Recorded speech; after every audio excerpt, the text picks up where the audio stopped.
Okay, welcome back to What If History Restarted. This is episode 65, and last time we saw mostly just a lot of conflict over here in Europe, such as the Civil War over in this little country right here. We also saw, this team expand, the fascist Baltic team, I guess. And, yeah. Today we're going to be all over the world, but we're going to start probably down here in South America, where we have another very fascist country over here. And right now they are very afraid of this country, and so is everyone else, because this country is a little bit like expansionist, but not really. I mean, really, this is the one they should be worried about, but no one really is, because they just aren't that strong. But this guy is kind of like the big, powerhouse down here in South America, and Aero Alliance does not appreciate that. So there's a lot of sanctions on them and all that, and they're doing fairly well, but just not as well as they could be. So they actually start to kind of trade with mostly these southern African countries that are newly independent, and that's pretty good for them. And yeah, we also still have the Amazon country, which is they're just a bunch of tribes and all that. And this guy is also pretty feared by the rest of the continent for different reasons, just because literally they all want to take him down, but literally no one can because it's the Amazon rainforest. So what do you really expect? However, we do start to see that some of these countries, and by some of them I mean literally every country that borders it, are starting to kind of plan for the 20th time on how to finally get rid of this thing. And it involves a whole lot of fire and bombs, because that's kind of the era that we're now entering with, planes and bombing and all that. So, we've been in this era really, but now they're actually confident that they might be able to do this over the Amazon rainforest. So we see a coalition get made composed of the Aero Alliance, Peru, the big boy down here, and even this gray Peruvian country. That's not Peru, that is northern Chile / a little bit of Bolivia. I do not know I said Peru. But anyway, all those countries kind of band together and put some resources together to try and, just bomb these guys into oblivion. And so, mostly from this country, some deployments, or whatever you would say, are set out. Where even are the cities? I don't know. This one might be the closest. So, yeah. But anyway, you have all these bombing runs going out and destroying everything, all the trees and all that. And now they are doing this with some level of not pure evil, because they do try to avoid the major population centers that they know about. So that's something, I guess. Also, the city's definitely closer. But yeah, we see a whole lot of bombing over the Amazon, and that's not going too well for the people here, who are probably thinking this is the apocalypse, because it kind of is for them. But anyway, once the people are left, confused enough, and there's definitely some fatalities, the surrounding countries are now officially going to start rolling in, which is extremely difficult because, again, it's the Amazon rainforest. Traveling here on foot is not very easy. So honestly, there's probably a lot of naval warfare, and by naval I mean they're going down the Amazon not rainforest, the Amazon River. So yeah. Anyway, things are going pretty well now for the surrounding countries, for literally the first time in history. But to be fair, the war did just start, so the people here aren't very prepared yet. So, yeah. Bam. And yeah, obviously the bombings continue, but it's not as heavily now, except for this little orange Peru. Their bombs, they are continuing to not only bomb the countries very heavily, but they're also using some napalm and stuff, and they're kind of burning down the whole forest.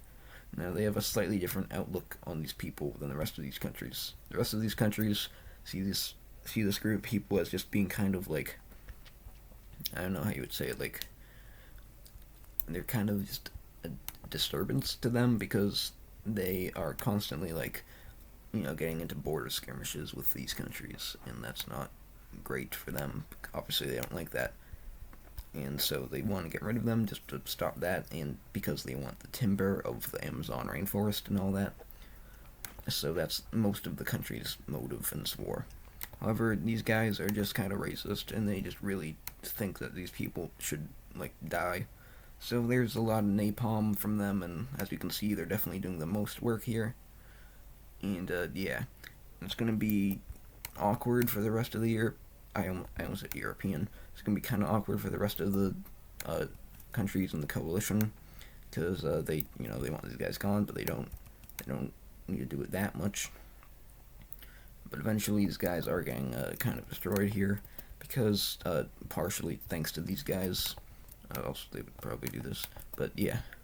So now we have a whole lot of burning rainforest, and that's a whole other reason that the other coalition people are angry at Peru, because obviously one of the motives here was that they just wanted the timber from the rainforest.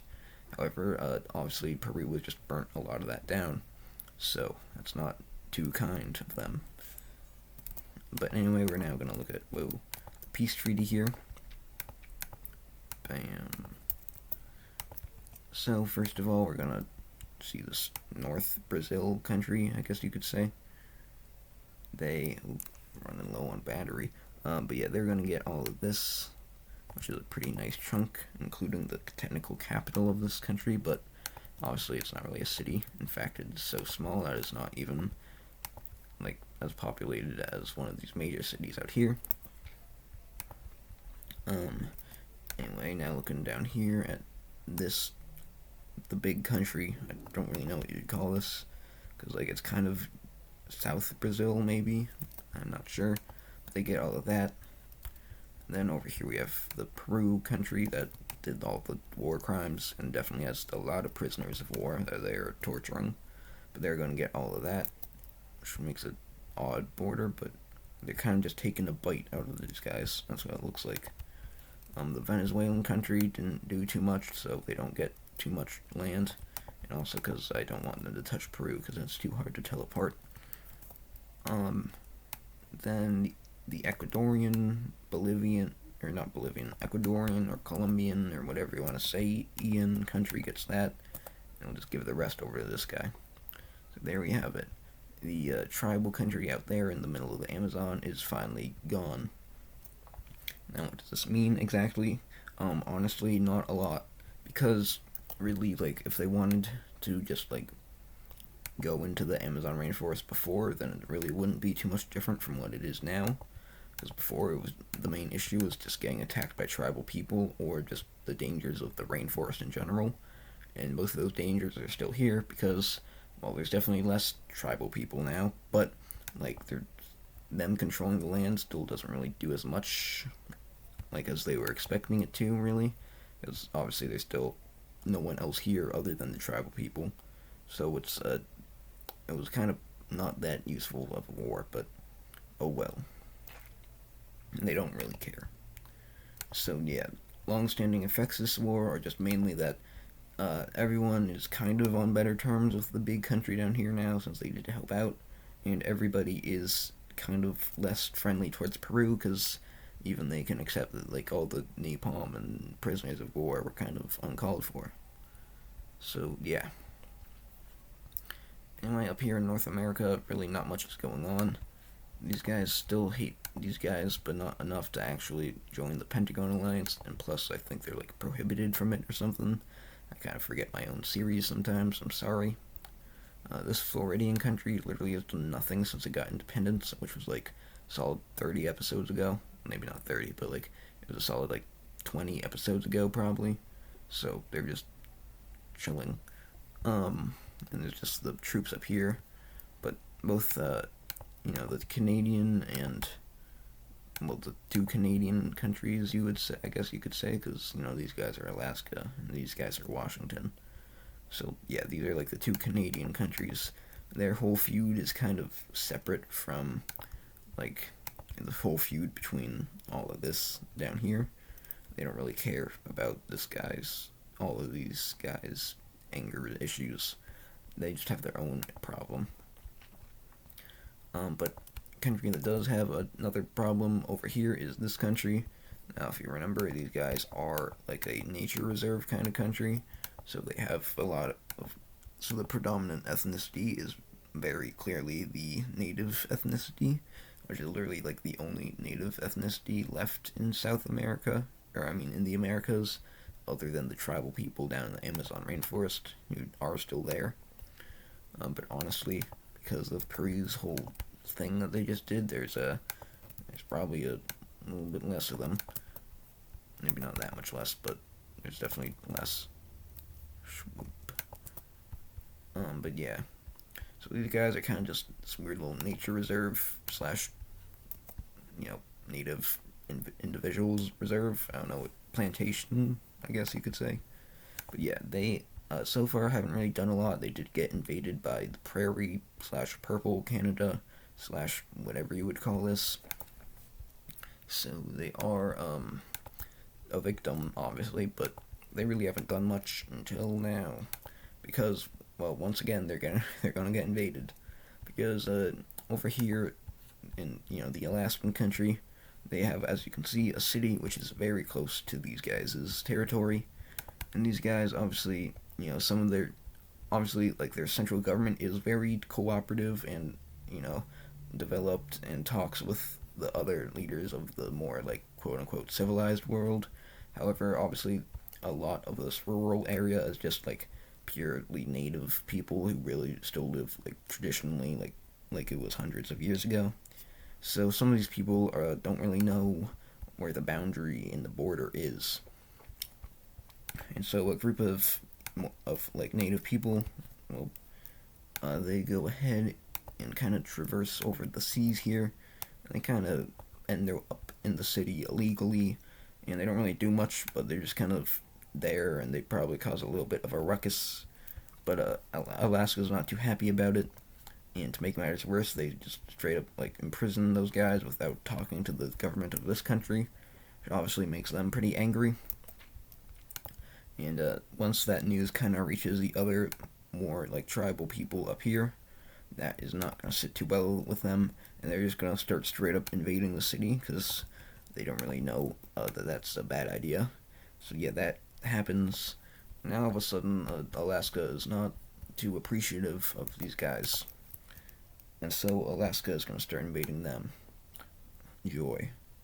But yeah, obviously Alaska's going to get that city back pretty easily, but they're not going to stop there because they want to make these guys pay. And so they're going to go right on into this country, which is not good for them. Now, obviously, as I've said about 20 times so far, this northern area is pretty rural and mostly dominated by like actual tribal people. However, there still is a lot of development down south. So after a while of invading, the south starts to actually be mobilized and all that, and they actually do have some good technology. And while their technology is still definitely worse than Alaska's, their troops definitely have a whole lot more morale, because Alaska's troops really don't want to do this. These guys are literally like defending their homeland, and like it's even more severe than it would be normally. So with the extreme boost in morale and a ton more people joining the military in this country than it is in Alaska, we see that these guys actually start winning as they encircle that area, and they move up to this lake and take all of this. And yeah, things actually aren't looking good for Alaska. But they do not re-enter the country because now the government is actually like doing a better job at signaling, I guess, the border. And yeah. So eventually things are going pretty well. Of course, it's not completely easy because Alaska's still doing pretty well over here. And eventually, as you can tell, they are part of the Octagon Alliance. So eventually the rest of the Octagons are going to start supplying them because, well, you might as well, because more land is good. And so, yeah, they do a whole naval thing and take this island. And then with the support from the Octagon countries, they now manage to kind of rebound a little bit, but still not, like, majorly by a ton. But eventually, once the war gets to about here, it kind of stalemates. And eventually, they are finally able to work out a peace treaty. And yeah, obviously Alaska is going to be taking some spoils of war, which they probably don't actually deserve, but they will be getting. So they're going to the new border is going to look something like this, and that looks bad. But yeah, Alaska is getting a whole lot of land out of this, and so they're pretty happy about that. And obviously Washington, Seattle, whatever you want to call them, is not. But yeah, that is the new border. You can look at it now. Wow. California still is making good money. This country down, who owns Korea right now? Or Hawaii. Hawaii is still owned by Tuscany. That is interesting. You know what? That's the new plot point. Hawaii rebels and becomes independent. Let's go, Hawaii. Just had to do that real quickly because Tuscany still owning them is a little bit weird. Anyway, as I was saying, this is like Baja California country, which, why is there a weird pixel here? But like this Baja California country and actual California kind of aren't getting along too well because of there is actually like a small border dispute over like this little strip of land, which is very minor, but that's how petty people are petty. So that's just something to keep in mind, I guess. Anyway, we're going over to Europe now. I changed my mind. We're going to Africa because relation layer. You can see we still have this whole thing, or I didn't even select the right thing. But yeah, we still have this whole ethnic group, and if you remember from like a few episodes ago, what is going on? But yeah, if you remember from like a few episodes ago, there's like a whole rebellion thing over in this city. Long story, but yeah. But the people have not forgotten that, because we are going to see that another rebellion is going to break out pretty immediately and suddenly. This time it's in the more rural area, though. Now, obviously, Tuscany is just going to start sending his troops down, and things are going to start not going too well for the rebellion. However, this time things are a little bit different, because they actually managed to link up over here with this African country, and therefore with the rest of, like, all of these African countries. And these countries are obviously pretty supportive of this rebellion, because they're very anti-colonialism. So now that they actually have a land bridge, these countries are kind of going to come together, and a whole lot of them decide that they're going to start sending aid over into this rebellion. Pretty quickly, this thing kind of balloons out of control, and takes over, like, all of this. And Tuscany's like, whoa, that's not cool, because obviously they don't appreciate that. And these guys are just kind of going to ignore them, but Tuscany is pretty upset at them for that. And so, wow, I cannot speak. But yeah, this rebellion is going to keep inflating over here, growing all the way up to like being like this, until eventually Tuscany is just going to have to be forced to sign a peace deal with them, and they are going to get some land, and also their independence, of course.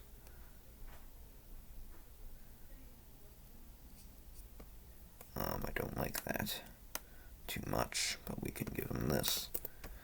So yeah, sure, why not? But anyway, not just a random pixel here though.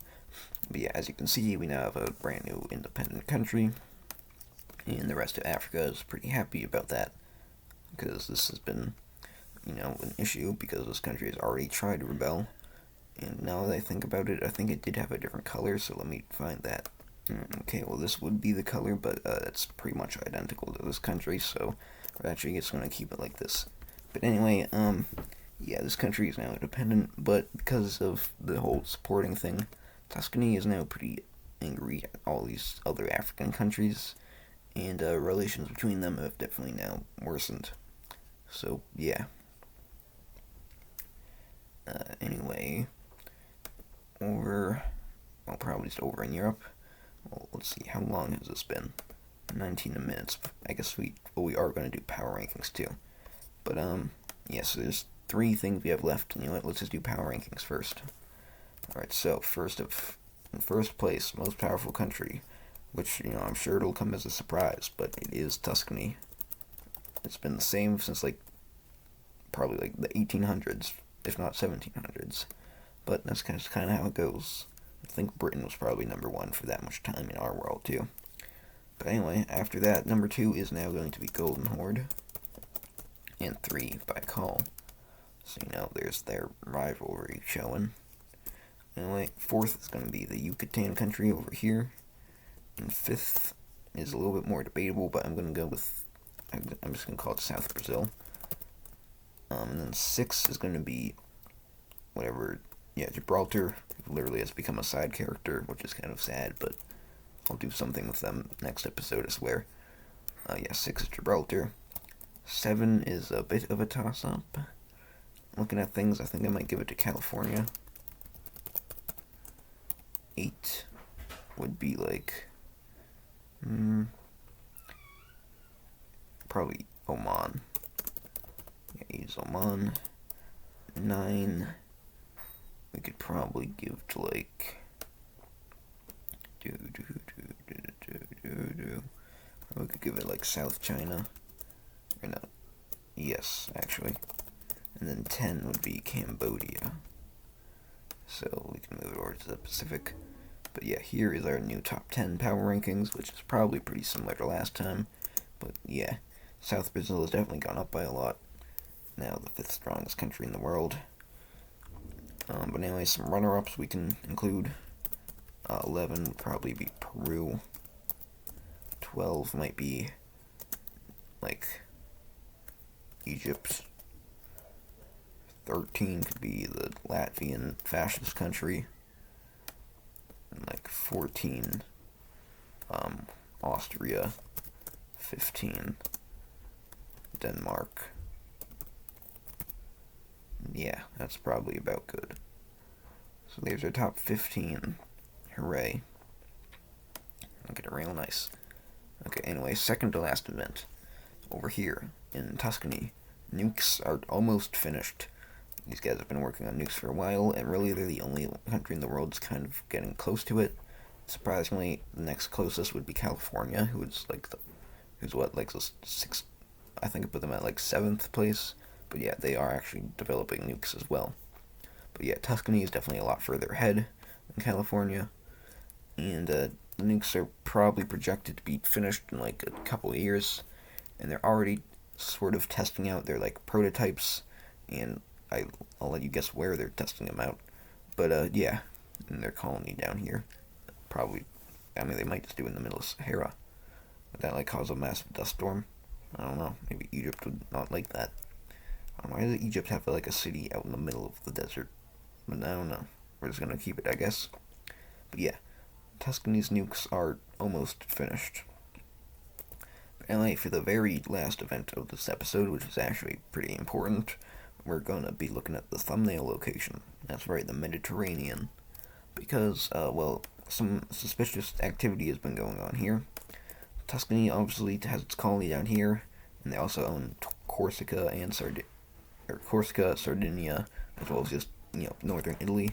So obviously trading, well, not even trading, but just distributing resources between their parts is not too difficult. However, they've noticed that, it's kind of going difficult, because they've noticed, like, some weird, hold on a second. Okay, yeah. But, there is some, some issues rising up here, because while they're trading with their, ships, obviously, going across the Mediterranean, they're starting to see some, unidentified ships kind of just getting in the way. Obviously, they're not, I'll tell you right now, they're not from this country. But, I'm just using that as an example because it's a different color. But anyway, there's some, weird, unidentified ships that are kind of just being reported and being seen as getting in the way of things. And they've been worried, and they have to avoid them because obviously they don't want a potential conflict to break out between their ships and those ships. But so far, the ships haven't actually done anything. They've just kind of been there and getting in the way, as I've been saying. And so it's a little bit weird. And they're a bit concerned about that. And they kind of tell the sailors just to ignore them for now. And after a while, they do kind of just go away. But it seems like they were kind of waiting for the ships to be vulnerable. They were definitely following some ships, and then let's just say there's one going from Africa to Sardinia. The ship's going up here, but then this ship comes in, and they're going up, and these guys just keep following them until they get close to Sardinia, and then they just turn around. So yeah, it's a little bit concerning, and everyone's pretty freaked out about it, but I don't really know what's going on. It's not obviously it's not only with Tuscany. It's also with like Gibraltar over here, which although I mean most of their trading is probably across there, but the part whatever trading occurs here, yeah, same issue. Same thing goes with like trade between countries. Like maybe if Gibraltar wants to trade with Dalmatia, they might kind of experience some of the same things. So it's just something weird's going on in the Mediterranean. But yeah, that I have literally recording this 10 minutes before it's supposed to be uploaded. So hopefully I get it out in time because goodbye.